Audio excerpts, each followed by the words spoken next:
আর তোর পচা বাসি কাচ্চি খেয়ে আমার যদি শরীর খারাপ হয়, আমি যদি হসপিটালে যাই, হসপিটাল দেখি তুই দিবি না তোর বাপ দিবে। যা এগুলো নিয়ে যা তোর মাকে খাওয়া। ফালতু জোকস।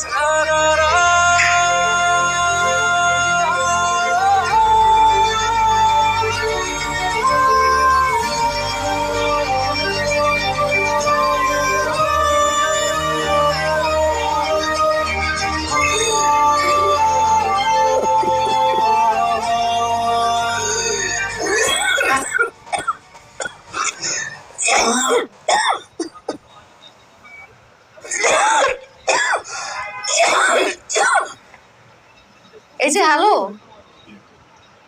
কি হয়েছে? আপনি কাঁদছেন? কি হয়েছে আপনার? আরে কাঁদছেন কেন? কি হয়েছে না বললে কিভাবে বুঝবো? না ম্যাডাম, এমনিতেই এমনিতেই কেউ কান্না করে?